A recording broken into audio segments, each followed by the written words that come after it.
si Jesús nació en diciembre o no, que no se sabe con exactitud cuándo nació. Pues la verdad es que no se sabe con exactitud cuándo nació, pero lo que sí se sabe con certeza es que nació. Amén. Y lo que tratamos de hacer en este tiempo es unirnos con la cristiandad para conmemorar, para celebrar este acontecimiento. ¿Pueden ocupar su lugar? Este acontecimiento, porque yo siempre he dicho, si Jesús murió realmente en una cruz, como lo enseñan las Escrituras, como Pablo mismo lo dice, que murió conforme a las Escrituras, ahí en 1 Corintios capítulo 15, pero luego también dice que resucitó conforme a las Escrituras. Entonces, si Jesús murió conforme a las Escrituras, también Jesús nació conforme a las Escrituras.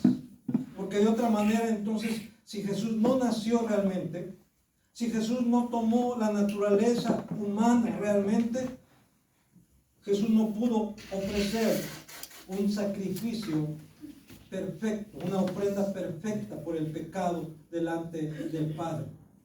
Y por eso está íntimamente relacionado lo que es el nacimiento de Jesús y el sacrificio de Él en la cruz del Calvario. Ya lo he mencionado en otras ocasiones, ¿verdad? Hay ilustraciones en donde se da esta idea, se proyecta este mensaje, se da este mensaje, la sombra de una cruz proyectándose sobre el pesebre. La sombra de la cruz proyectándose ya sobre el pesebre. Y es que es lo que se le ha denominado ese acontecimiento histórico. El nacimiento de Jesús es un acontecimiento histórico. Así como la muerte de Jesús fue un acontecimiento histórico, también su nacimiento. Y también podemos decir con toda certeza que nuestra redención, nuestra salvación, también es un acontecimiento histórico. No es algo subjetivo solamente. No es algo psicológico solamente. Es algo real. Es algo espiritual. Real. Y por eso no podemos pasar por alto esta celebración. Últimamente se está cuestionando mucho esto aún dentro de las iglesias presbiterianas en cuanto a la celebración de la Navidad, en cuanto a la manera de celebrar la Navidad. Muchos consideran que hay elementos dentro de la celebración de la Navidad que deberíamos desechar. Y sí, de verdad hay cosas que deberíamos ir desechando, pero es importante que no pasemos por alto ese acontecimiento. Y es precisamente de ese acontecimiento que yo quiero hablarles en esta hora. Por eso nuestro tema de hoy es la buena noticia.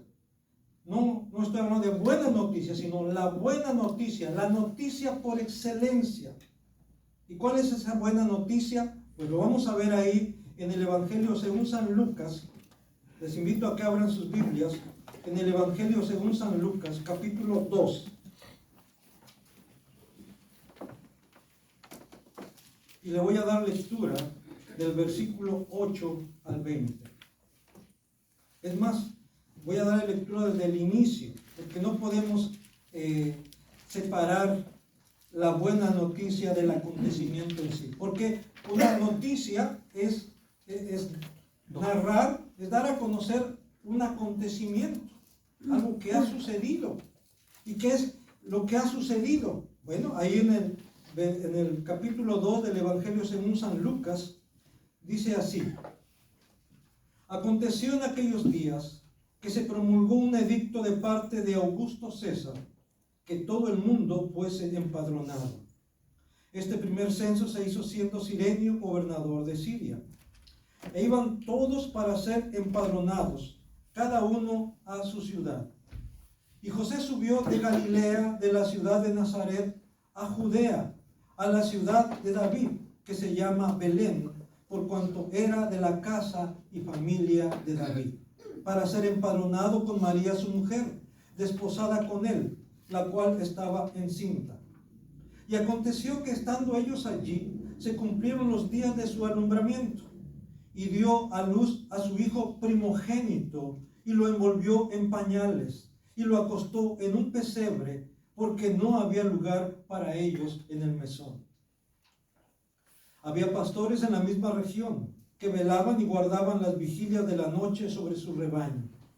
Y he aquí, se les presentó un ángel del Señor, y la gloria del Señor los rodeó de resplandor, y tuvieron gran temor. Pero el ángel les dijo: no temáis, porque he aquí os doy nuevas de gran gozo, que será para todo el pueblo, que os ha nacido hoy en la ciudad de David un Salvador, que es Cristo el Señor. Esto os servirá de señal. Hallaréis al niño envuelto en pañales, acostado en un pesebre. Y repentinamente apareció con el ángel una multitud de las huestes celestiales, que alababan a Dios y decían: gloria a Dios en las alturas, y en la tierra paz, buena voluntad para con los hombres. Sucedió que cuando los ángeles se fueron de ellos al cielo, los pastores se dijeron unos a otros: pasemos pues hasta Belén, y veamos esto que ha sucedido y que el Señor nos ha manifestado. Vinieron pues apresuradamente, y hallaron a María y a José y al niño acostado en el pesebre. Y al verlo, dieron a conocer lo que se les había dicho acerca del niño. Y todos los que oyeron se maravillaron de lo que los pastores les decían. Pero María guardaba todas estas cosas, meditándolas en su corazón. Y volvieron los pastores glorificando y alabando a Dios por todas las cosas que habían oído y visto, como se les había dicho. Y volvieron, dice, los pastores glorificando y alabando a Dios por todas las cosas que se les habían dicho, que habían oído y visto, como se les había dicho. Ojalá, mi hermano, ojalá, mi hermana, cuando salgamos de este lugar, también salgamos gozosos, también salgamos glorificando a Dios, alabando a Dios por lo que vamos a escuchar. También los que nos están mirando a través del Facebook, queremos decirles que esta noticia debe producir en nosotros, debe producir en ustedes gozo, alegría, porque la mala noticia es que dice la Escritura que por cuanto todos pecaron, están destituidos de la gloria de Dios. Esa es la mala noticia. Que por ser descendientes de Adán, por proceder de la misma raíz de Adán y Eva, somos reos de muerte, porque la paga del pecado es muerte. Por cuanto todos pecaron, dice la Escritura, están destituidos de la gloria de Dios. Esa es la realidad. Todo ser humano que no ha nacido de nuevo, todo ser humano que no ha recibido a Cristo como su Señor y Salvador, está muerto en sus delitos y pecados, como dice la Escritura en Efesios capítulo 2. Y el hombre por sí mismo no puede volver a la vida.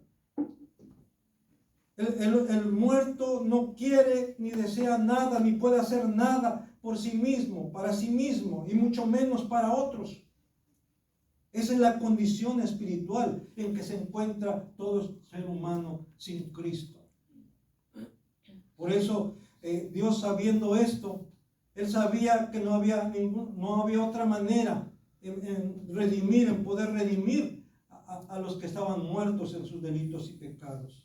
Y por eso envió a su Hijo Jesucristo, como dice Juan 3:16, que de tal manera amó Dios al mundo, que ha dado a su Hijo unigénito. ¿Para qué? Para que todo aquel que en Él cree no se pierda, sino que tenga vida eterna. No se pierda. No quiere decir que apenas se va a perder, sino está perdido. ¿Por qué? Porque dice que el apóstol Pablo, que hablando a los creyentes, ustedes también eran hijos de ira, lo mismo que los demás. Pero Dios, que es grande en misericordia, con el grande amor con que nos amó desde un principio. Y por eso envió a su Hijo Jesucristo, para redimirnos de nuestros pecados, para redimir al hombre de la maldición de la ley. ¿Por qué? Porque por medio de la ley ningún ser humano será justificado. Porque por medio de las obras ningún ser humano puede justificarse. No puede ganarse el cielo a través de sus buenas obras. La única manera de poder entrar al cielo, a la vida eterna, es por medio de Jesucristo. No hay otro camino. No hay otro nombre debajo del cielo dado a los hombres en el cual podamos ser salvos. Solamente en el nombre de nuestro Señor Jesucristo. Gloria a Dios. Y por eso aquí los pastores eran los, diríamos nosotros, de la clase baja. En ese tiempo ya había clases sociales. Y por eso Dios, pensando en los más débiles, pensando en los más necesitados, es a ellos a quien viene a dar las buenas noticias. Por eso vamos a ir ahí en Lucas capítulo 2. La primera pregunta que tenemos ahí es: ¿para quiénes son esas buenas noticias?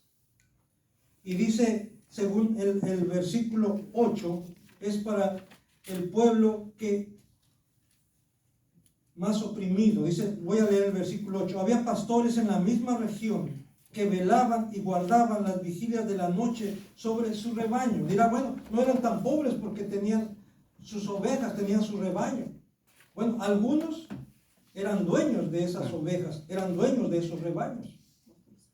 Pero muchos de ellos eran empleados, eran contratados para cuidar las ovejas, y muchas veces apenas era para que comieran.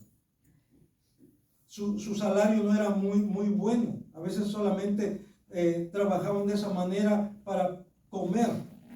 Y esto nos recuerda al hijo perdido, aquel hijo de un señor rico, y por lo mismo también era rico. Los hijos eran ricos. Recuerden la parábola que Jesús narró allá en Lucas 15. Dice que llegó el momento en que este joven le dijo a su padre: Padre, dame la parte de los bienes que me corresponde. Y el padre le dio la parte de los bienes que le correspondía. Y este hijo se fue lejos a malgastar los bienes que según le correspondían. Y vivió perdidamente, dice, hasta que se quedó sin nada, absolutamente sin nada. De tal manera que no tenía siquiera dinero para comer. Y se arrimó, dice, a alguien que cuidaba cerdos. Y recuerden, para un judío, los cerdos eran inmundos. Y este joven seguramente era un judío. Y a ese punto, hermanos, llegó con tal de tener que comer, a cuidar cerdos. Y dice, hermanos, ahí en Lucas, donde le estoy haciendo referencia, que en Lucas 15, del 14 en adelante, que ni siquiera le daban chance de comer de lo que comían los cerdos, ni siquiera estaba autorizado, tenía permiso para comer lo que comían los cerdos. Quería llenar su vientre, dice, aunque sea de las algarrobas, de lo que comían los cerdos. Y fue en esa situación que él reacciona. Como diríamos ahora, hasta que tocó fondo, reaccionó y dijo: ¿pero qué estoy haciendo aquí? Si en la casa de mi padre hasta el más humilde de los trabajadores tiene que comer, tiene abundancia de pan, dice, y yo aquí perezco de hambre. Pero así es el ser humano, en su necedad, en su delirio de grandeza. Qué contradictorio es esto, ¿verdad? Como el hombre en su ego muchas veces se arrastra en la inmundicia. Y ahí va a permanecer mientras no reaccione. Hasta que reconozca, como entonábamos hace un rato en ese canto, si decidiésemos negar nuestra fe, ¿a dónde podemos ir?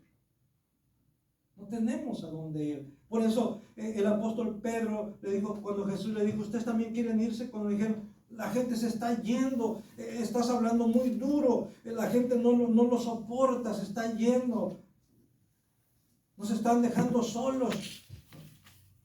Jesús le dijo, ¿ustedes también quieren irse? Y fue Pedro cuando dijo, Señor, ¿a quién iremos? Si solamente tú tienes palabras de vida eterna. Solamente Jesús tiene palabras de vida eterna. Solamente Jesús puede dar vida eterna. La vida eterna no está en ningún otro lugar más que en Cristo, más que en Jesús. Y por eso la única manera de salir de la miseria espiritual es yendo a Cristo, volviendo a la casa de nuestro Padre. Ese es el lugar que nos corresponde. Y nos corresponde no por derecho propio, sino nos corresponde porque Jesucristo lo ha hecho posible, porque Jesucristo ha comprado ese lugar para ti. Ya lo he dicho también en otras ocasiones. Si tu nombre está escrito en el libro de la vida, tu nombre también está, hay un lugar para ti reservado allá en los cielos.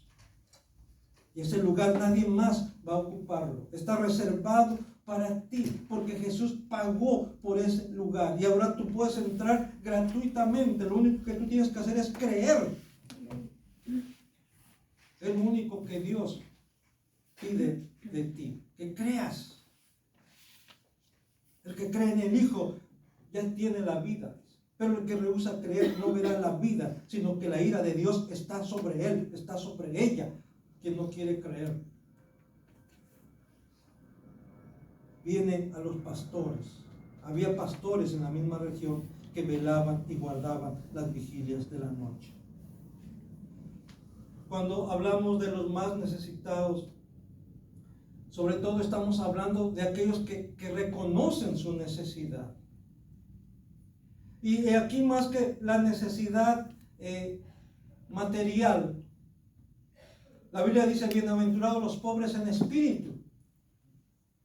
Pero es diferente ser pobre, no tener dinero, no tener propiedades, a ser pobre en espíritu. Porque hay gente que aunque no tiene propiedad, o aunque tenga propiedades, puede ser humilde de espíritu. Y hay quien, aunque no tenga nada, puede ser soberbio en espíritu. Y sobre todo aquí está hablando de reconocer tu necesidad espiritual de Dios. Reconocer que por ti misma, que por ti mismo no puedes ganarte a Dios, no puedes ganarte la vida eterna, que necesitas realmente de Dios, que necesitas que sea Dios quien te dé la oportunidad de estar delante de Él. Así como David sintió esa necesidad de Dios. Así como tú mismo, ¿verdad?, que ahora eres creyente, sentiste esa necesidad de Dios.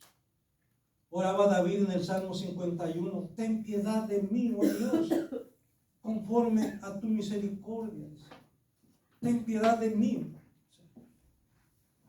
Y en ese sentido, hermanos, hay personas que no quieren reconocer que necesitan de Dios.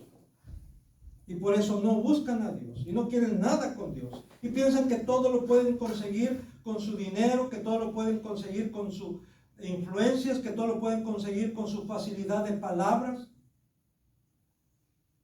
con sus palancas. Tenemos que reconocer que nosotros necesitamos de Dios. Y también, sobre todo, reconocer esa necesidad espiritual. Porque Jesús mismo dijo que Él no vino a buscar o a ayudar a los que se sienten bien. Estoy parafraseando, ¿verdad?, de los que se sienten bien de salud. Recuerden, los fariseos lo criticaban porque ¿cómo es posible que conviva con publicanos y pecadores? Y él les dijo, los sanos no tienen necesidad de médico, sino los enfermos. Por eso dice, el Hijo del Hombre vino a buscar y a salvar lo que se había perdido. Él viene a buscar y a salvar los que tienen necesidad, los que sienten esa necesidad de Dios. Los que saben que por sí mismos no pueden ganarse la gloria, no pueden ganarse el cielo. A ellos ha venido. Había pastores en la misma región que velaban y guardaban las vigilias de la noche sobre su rebaño. Pero no se limita a ellos solamente, sino dice en el versículo 9, he aquí se les presentó un ángel del Señor y la gloria del Señor los rodeó de resplandor y tuvieron gran temor. Pero el ángel les dijo, no temáis, porque aquí os doy nuevas de gran gozo que será para todo el pueblo. Este mensaje, esta noticia, no solamente es para determinado grupo de individuos, de personas, sino es para todo el pueblo, sin distinción de clase social, ni partido político o grupo religioso. La única condición es recibirlo. Eso sí es importante, que quede claro. Porque se maneja que todas las religiones llevan a Dios. Así como dicen, todos los caminos llevan a Roma, todas las religiones llevan a Dios. Que lo importante es que seas sincero en practicar tu religión. Pero ¿sabes qué? Puedes estar equivocado sinceramente. La sinceridad no es suficiente.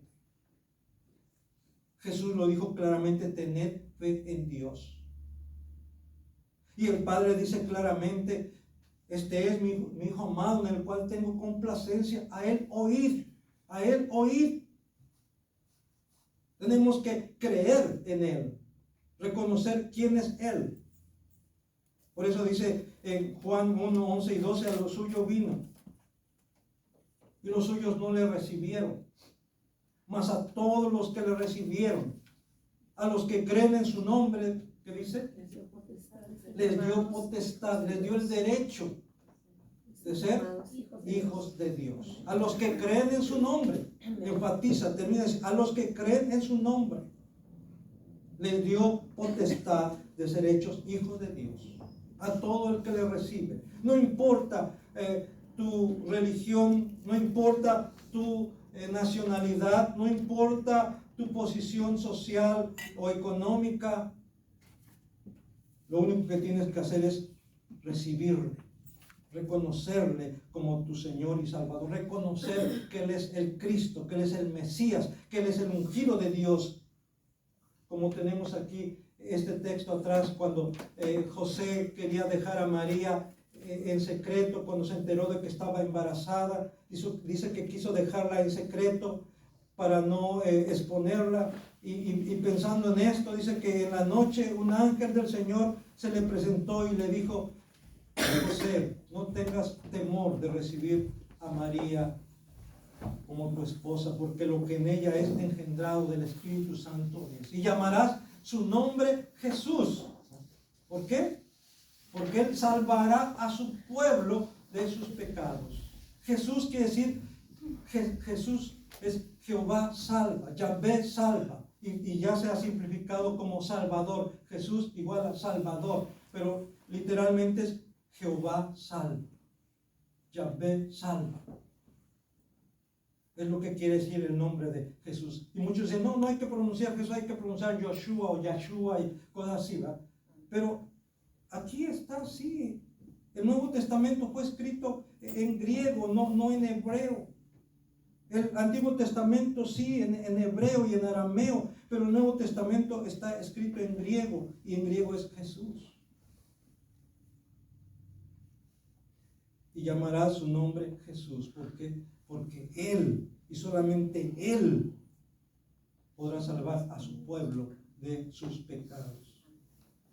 Es para todo el pueblo, es para toda la gente, es para todas las naciones. Desde un principio, hermanos, el propósito de Dios no era solamente salvar al pueblo de Israel.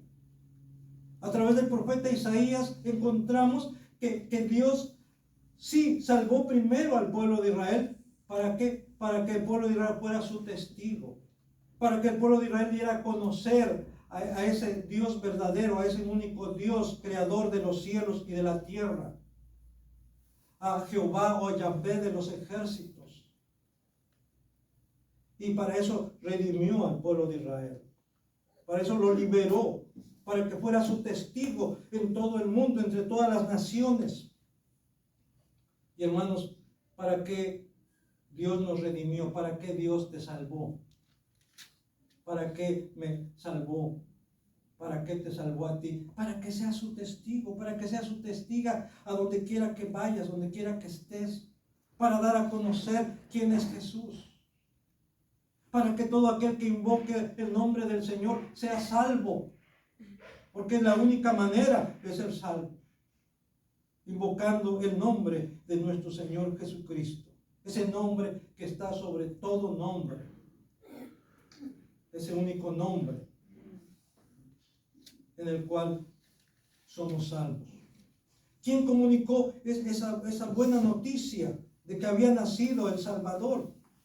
Un ángel del Señor, dice el versículo 9, Lucas capítulo 2. Y aquí se les presentó un ángel del Señor. Y la gloria del Señor los rodeó de resplandor y tuvieron gran temor. El sábado que estuvimos en la fogata, me habían invitado para compartir la palabra y hablaba precisamente de la buena noticia y decía, hay hermanos que dicen que quiero tocar la gloria de Dios, ¿verdad? Voy a tocar la gloria de Dios. Y yo le decía, nosotros no podemos tocar la gloria de Dios. Más bien la gloria de Dios nos alcanza. Es la gloria de Dios que desciende. Tú no puedes ascender a la gloria de Dios. Es la gloria de Dios. Es Dios mismo condescendiendo con nosotros, viniendo a nosotros. Por eso el Emmanuel es Dios con nosotros. Porque Dios sabía que nosotros no podíamos ir a Él. Nuestros pecados habían hecho división entre Él y nosotros y no podíamos ir a Él. Y por eso Él tuvo que venir a nosotros. Y vino en la persona de nuestro Señor Jesucristo. Por eso dice aquí, hermanos, que la gloria del Señor los rodeó de resplandor. Esa gloria que se manifestó en el tabernáculo, esa gloria que se manifestó en el templo que construyó Salomón, esa gloria, hermanos, se manifestó a este grupo de pastores. Y dice, los rodeó de resplandor. Así es la gloria de Dios, esplendorosa. Incluso se habla de que la gloria de Dios, que Dios habita en luz inaccesible. Y cuando dice inaccesible es que nosotros no podemos acceder a ella de ninguna otra forma más que por medio de Jesucristo. Por eso, hermano, ahora tenemos ese privilegio, esa oportunidad, esa bendición de que si tú has recibido a Cristo como tu Señor y Salvador, ahora tú puedes acercarte confiadamente al trono de la gracia. El camino está abierto. Y ahora puedes acercarte a la presencia de Dios. Y cuando te acercas a la presencia de Dios, su gloria, dice, te llena. Su gloria te satisface. También entonamos ese canto, ¿verdad? Jesucristo basta. Jesucristo es suficiente. No basta de que ya no quiero, no. Es suficiente, esa es la idea. Jesucristo es suficiente. No necesitamos más. Él ha completado la obra de redención. Amén. Es triste, hermanos, que a veces se enseña que tienes que hacer algo. ¿Cómo le vas a dejar todo a Dios? Tienes que hacer algo por ti misma, por ti mismo. Hermanos, Jesús dijo, estando ahí en la cruz, consumado es. En Juan 17 le está diciendo al Padre: Padre, he acabado la obra que me diste que hiciese. Él no la dejó a medias para que tú la completes. Él no hizo el 75% y tú el 25%. Él no hizo el 99% y tú aunque sea el 1%. No, Él hizo el 100%. He completado la obra, dijo Jesús. Por eso dice: Padre, glorifícame al lado tuyo, con la gloria que tuve contigo desde antes que el mundo fuese. Porque había completado la obra. Tu obra, tu salvación, tu redención ha sido completada por Cristo. Lo único que tienes que hacer es creerlo, aceptarlo. Y la gloria del Señor los rodeó de resplandor, dice, y tuvieron gran temor.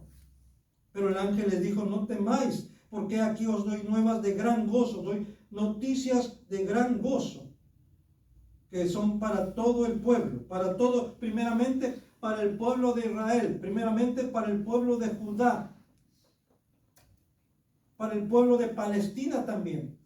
Leíamos en Isaías capítulo 9, dice que el pueblo que andaba en tinieblas, ¿qué dice? Vio gran luz.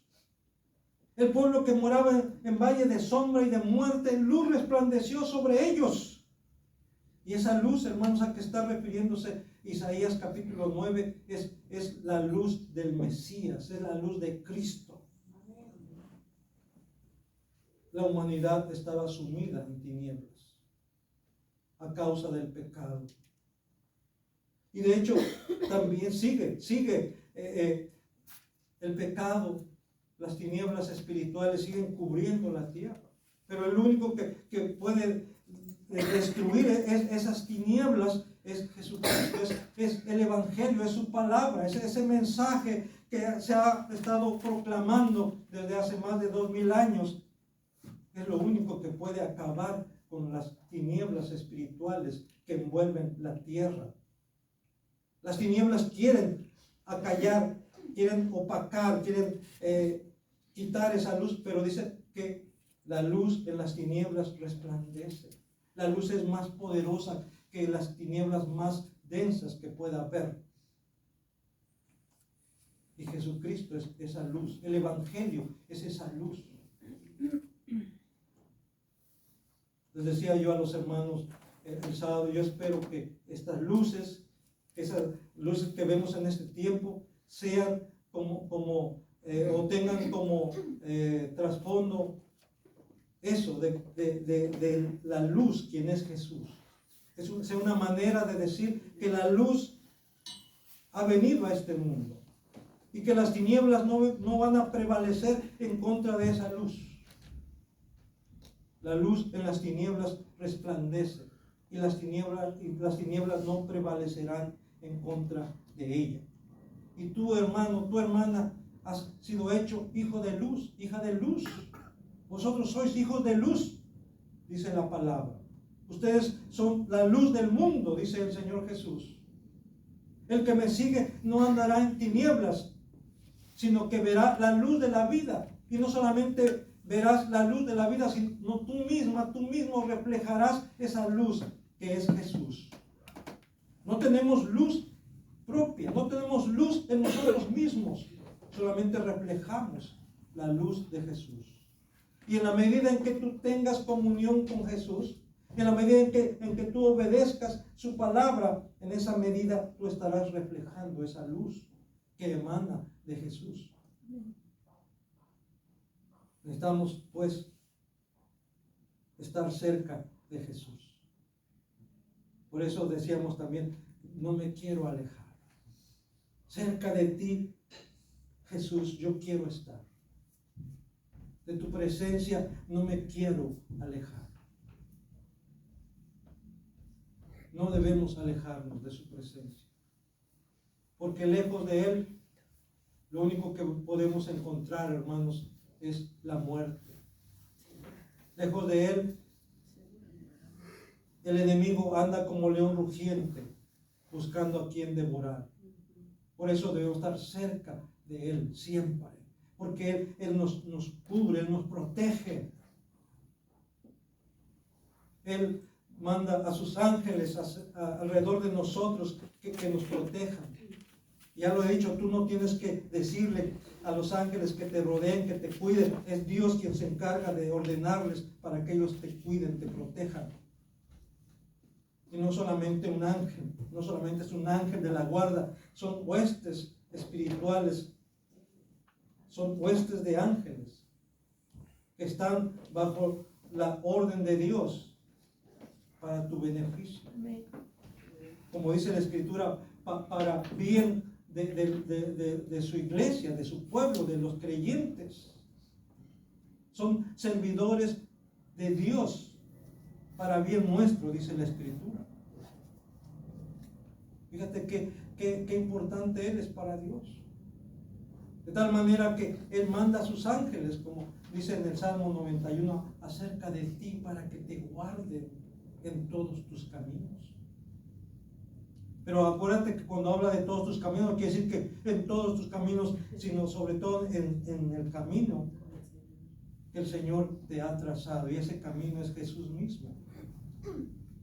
Así que esas buenas noticias fueron dadas por un ángel. Y este ángel es Gabriel. ¿Y sabe qué quiere decir Gabriel? Es fuerza o poder de Dios. Fuerza o poder de Dios. Y es de alguna manera, incluso ángel quiere decir enviado, es lo que quiere decir ángel, enviado, es un enviado de Dios. Pero no es cualquier enviado, es un enviado que viene representando a Dios, que representa o es portador, fíjense bien, es portador de la fuerza y poder de Dios. Así es que, para empezar, no es cualquier enviado. Y luego, no lo envía cualquier persona, es enviado por Dios mismo. Y Dios lo respalda. Esa es la idea, cuando Dios envía a alguien, Dios lo respalda. Cuando Dios envió a Moisés, hemos estado hablando de Moisés, ¿verdad? Dios respaldó a Moisés. Cuando Dios envió a José a Egipto, Dios respaldó a José. Cuando Dios enviaba a sus profetas, Dios los respaldaba. Cuando Dios enviaba a sus ángeles, Él los respaldaba. Y hermano, ahora también cuando Dios te envía, Dios te respalda. Recuerda, antes de enviar a sus discípulos, ahí en Mateo capítulo 28, antes de la gran comisión, Jesús dijo, toda potestad me es dada. ¿En dónde? En el cielo y en la tierra. Y yo podría decir, y aún debajo de la tierra, porque así dice en Filipenses 2, que Él tiene autoridad en el cielo, en la tierra y aún debajo de la tierra. Dice, y toda potestad, toda autoridad me ha sido dada en el cielo y en la tierra. Por eso, por tanto, dice, ir y hacer discípulos a todas las naciones. Como dice, yo estoy con ustedes todos los días, ¿qué?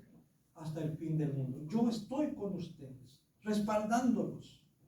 Él está con nosotros, respaldándonos por medio de su Espíritu Santo. Y vemos que al testimonio de este ángel se le unen, se une una gran multitud. Versículo 3, y repentinamente apareció con el ángel una multitud de las huestes celestiales que alababan a Dios.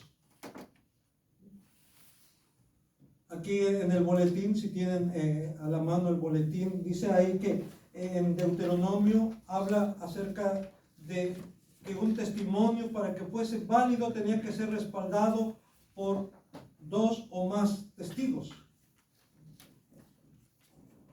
Si no, no era válido el testimonio. Para bien o para mal, no era válido. Tenía que ser respaldado por 2 o más testigos. Por eso Jesús también, cuando habla acerca, dice, ok, si no quieren creer a mi palabra, pues crean a la palabra de Moisés, porque Moisés habló de mí. Y también crean a las obras que hago. Así que Jesús está apelando al testimonio de Moisés, está apelando al testimonio de sus obras, está apelando al testimonio del Padre también. Y aquí vemos cómo el testimonio de este ángel está respaldado por una huestes, dice ahí en el versículo 13. Una multitud de huestes celestiales que alababan a Dios. Hermanos, los ángeles fueron creados para alabar a Dios. Y tú y yo también fuimos creados para alabar a Dios. Según la pregunta número 1 del Catecismo Menor de Westminster, dice, ¿cuál es el fin principal del hombre? Así dice la primera pregunta. Y la respuesta es, el fin principal del hombre es el de glorificar a Dios. El de glorificar a Dios y gozar de Él para siempre. Fuimos creados para glorificar a Dios. Y vemos que los ángeles fueron creados para glorificar a Dios. Y ahí fue el pecado de Satanás, que él ya no quiso glorificar a Dios, sino él quiso ser glorificado en lugar de Dios. Y seguirá siendo el pecado de aquellos que buscan la adulación para sí mismos, que buscan la gloria para sí mismos.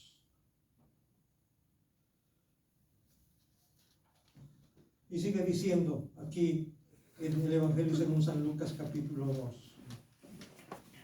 ¿En qué consiste esa buena noticia? ¿Cuál es esa buena noticia? Dice que os ha nacido hoy en la ciudad de David un Salvador, que es Cristo el Señor. Ha nacido hoy, dice. Y esto recuerden que fue hace más de 2000 años. No dice que va a nacer, sino ha nacido ya. Es un hecho, es una realidad, ha nacido ya. Y si para ese tiempo ya era un hecho, ya era una realidad que había nacido, hermanos, para nosotros con mayor razón que estamos a más de 2000 años, con mayor razón debemos estar convencidos que Jesús, que el Salvador ha nacido. Y tenemos evidencia, hermanos, de cuántos hombres y mujeres a través de los siglos han estado dispuestos a dar su vida por ese hecho, porque están convencidas, porque estuvieron convencidos de que Jesús es el Señor, de que Jesús es el Salvador, que ha nacido, que nació en la ciudad de Belén, en la ciudad de David,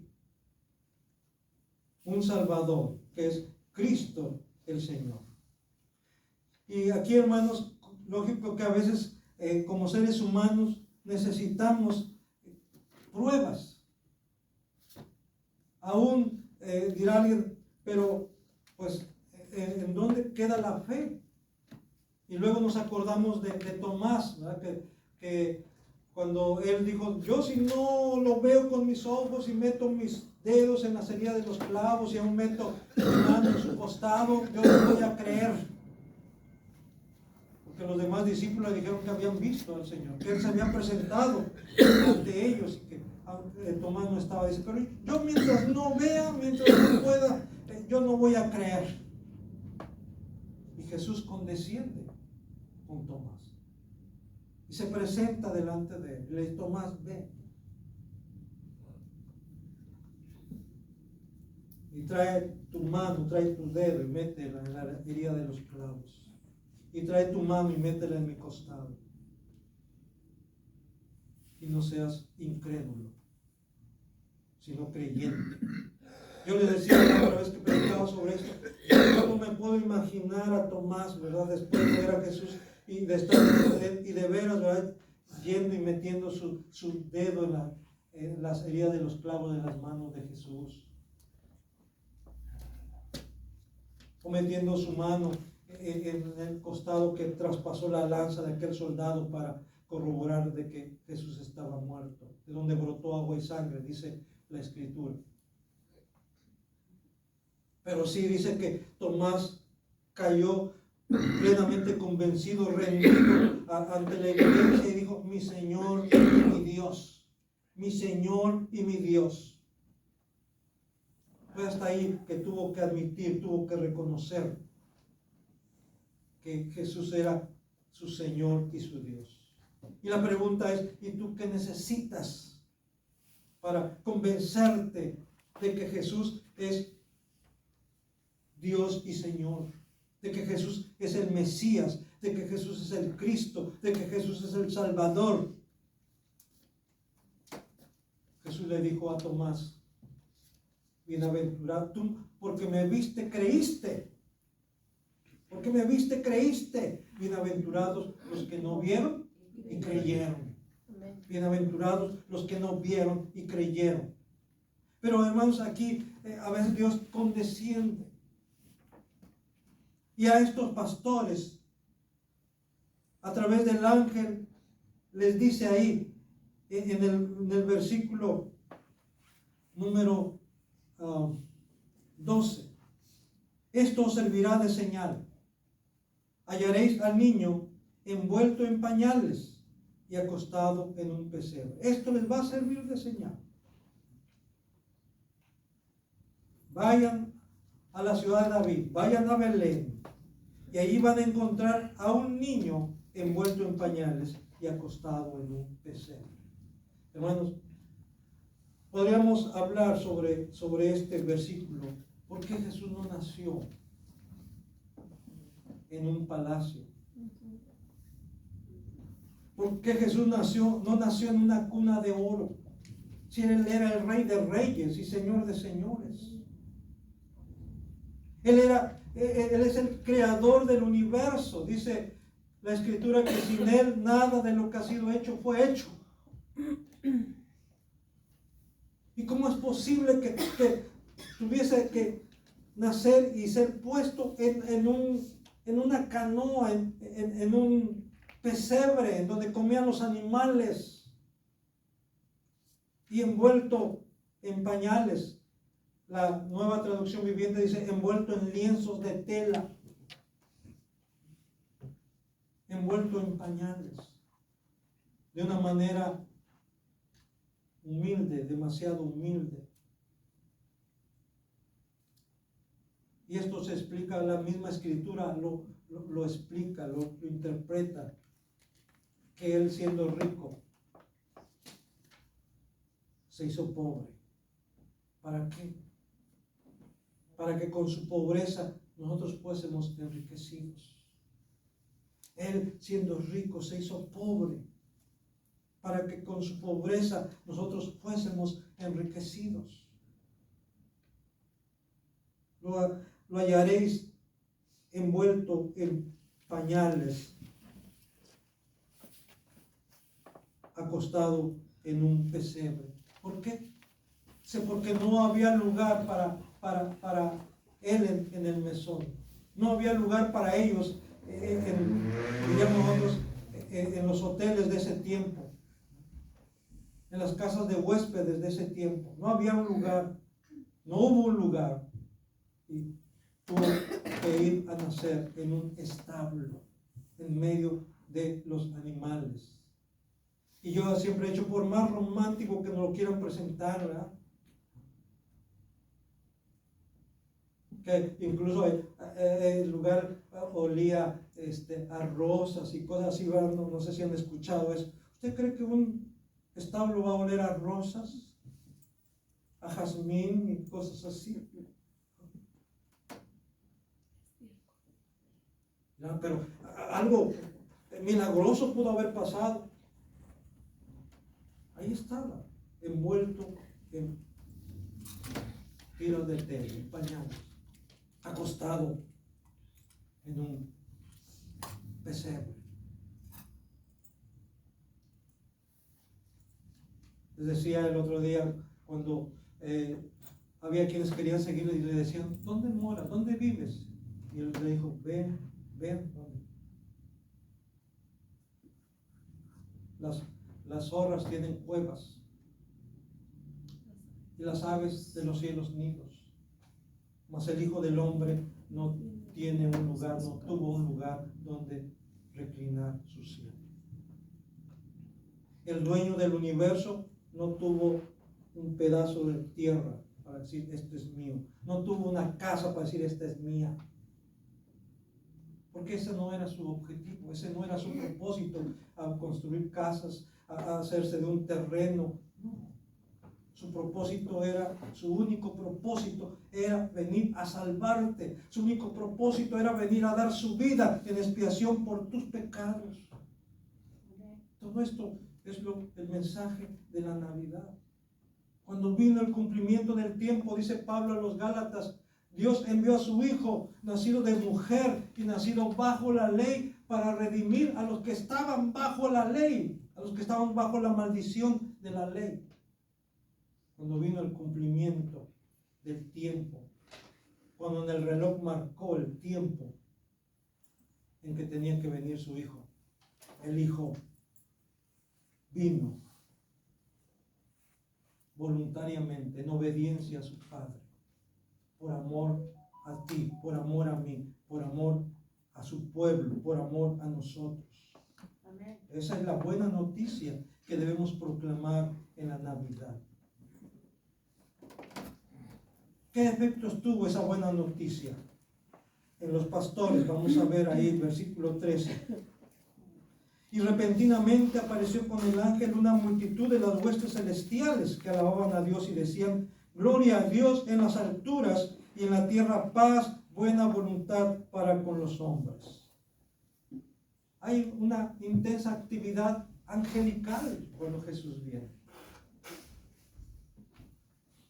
Estaba con mi esposa escuchando un sermón de Spurgeon y decía, él dice, haciendo referencia al Salmo 24, dice en el Salmo 24, ¿qué dice? Alzado puertas. Bueno, dice, ¿quién subirá al monte de Jehová? Etcétera, etcétera. Hablando de los salmos que tenemos que memorizar. Dice, luego dice, alzado puertas vuestras cabezas y alzaos vosotras puertas eternas. ¿Qué? Y entrará el Rey de Gloria.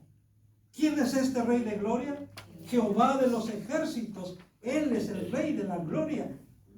Y hermanos, cuando pensamos esto, pensamos en su entrada triunfal a Jerusalén. Jesús montando un asno, un pollino, un asno. Y la gente aclamando y diciendo, Hosana, bendito el que viene en el nombre del Señor. Hosana en las alturas. Yo no sé si tenían en mente el Salmo 24. Pero en una parte de sus sermones, Spurgeon dice, podemos imaginarnos en la Navidad, retrocediendo, podemos imaginarnos a los ángeles en el cielo, diciendo, alzaos, oh puertas, vuestras cabezas, y alzaos vosotras puertas eternas, y saldrá el Rey de Gloria. Salir de la diestra del Padre, porque Él estaba a la diestra del Padre, y dejar su gloria, su majestad en las alturas. ¿Para qué? Para venir a nacer en las peores condiciones que podemos imaginarnos. Y saldrá el Rey de Gloria. Pero ese mismo Rey de Gloria que un día salió, un día también, ¿verdad? Esas puertas eternas tuvieron que alzarse para que entrara ese Rey de Gloria triunfante, después de haber vencido a la muerte, después de haber vencido el pecado, la muerte, después de haber vencido a Satanás, porque Él ya está vencido. Recuerda esto. Amén.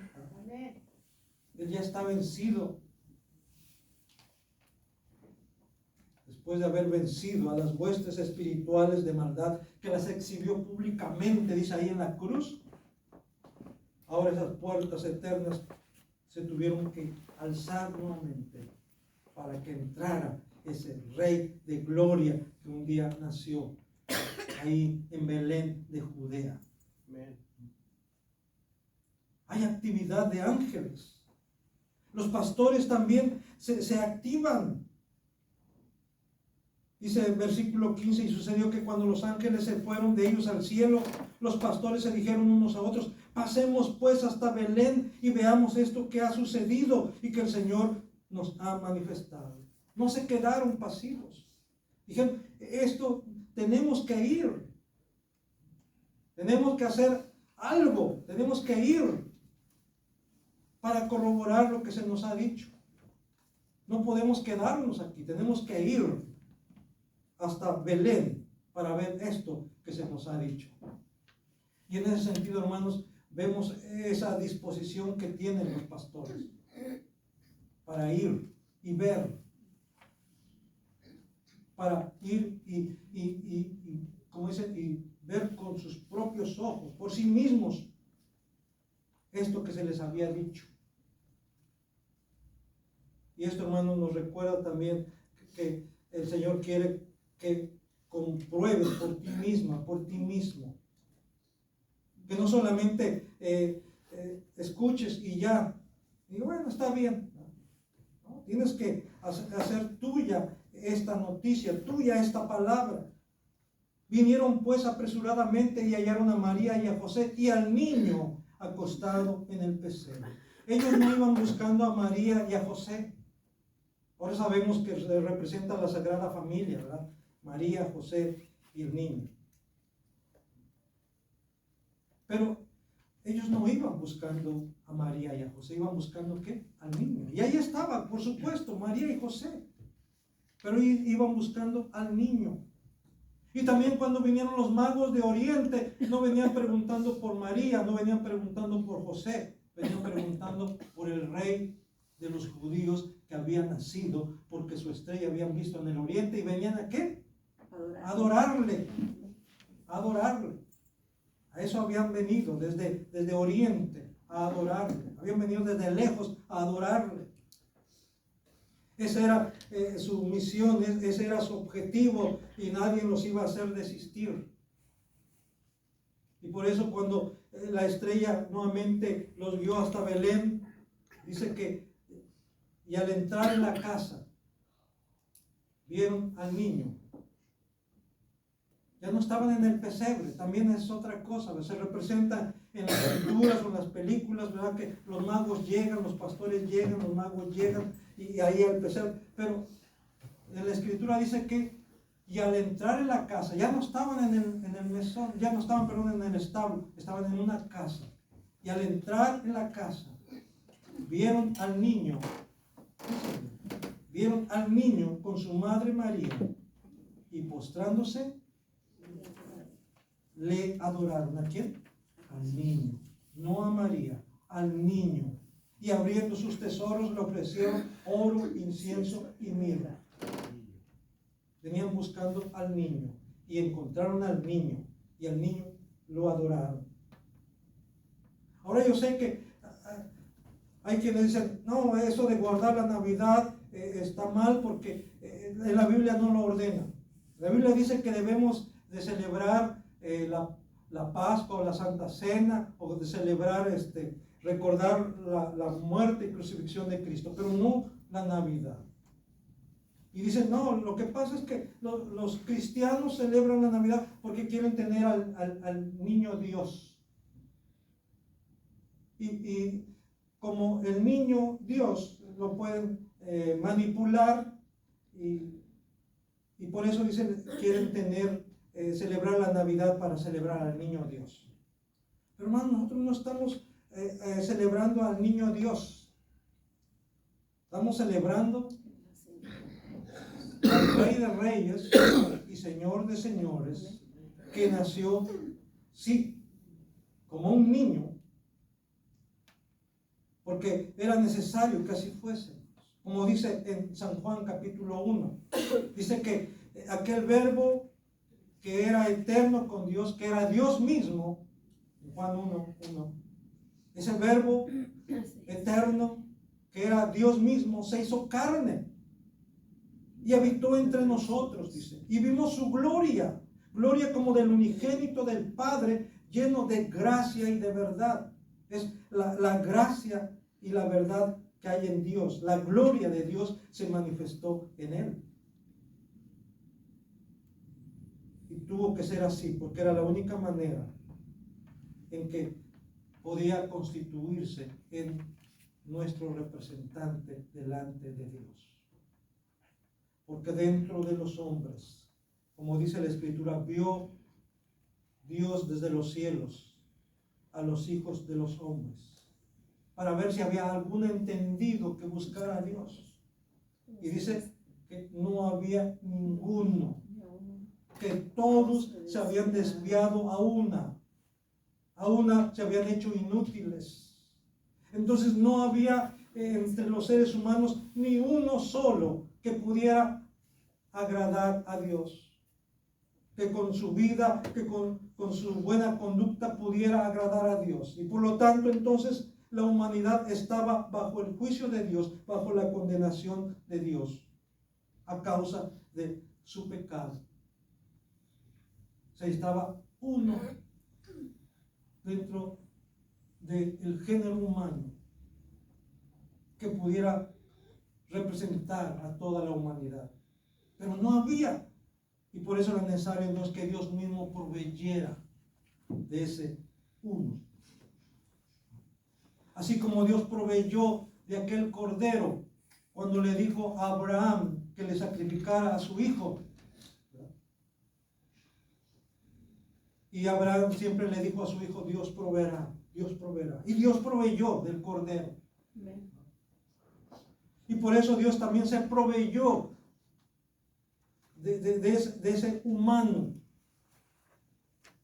que pudiera con su sacrificio, con su vida y con su muerte, pudiera agradarle.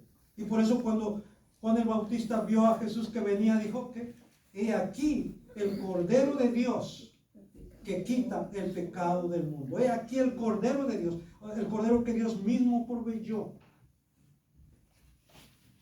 que quita el pecado del mundo. No solamente cubre, quita el pecado del mundo. Jesús es ese Cordero. Amén. Que fue enviado precisamente para quitar nuestro pecado, para limpiarnos de toda maldad. Así es que, hermanos, no queda más que decirles que tenemos que unirnos a ese coro de ángeles. Tenemos que unirnos a esos pastores. Tenemos que unirnos a esos magos que vinieron desde Oriente para adorar a Jesús, para adorar a Emmanuel, al Dios con nosotros, aquel que nos amó de tal manera que estuvo dispuesto a dar su vida por nosotros. Porque según Efesios 1:7, en Él, solamente en Él, tenemos redención por su sangre, el perdón de pecados, según las riquezas de su gracia. Amén. Amén. ¿Lo creemos? Amén. Así es que, si es así, hermanos, celebremos la Navidad. Sí, pero con ese sentir, con esa mentalidad.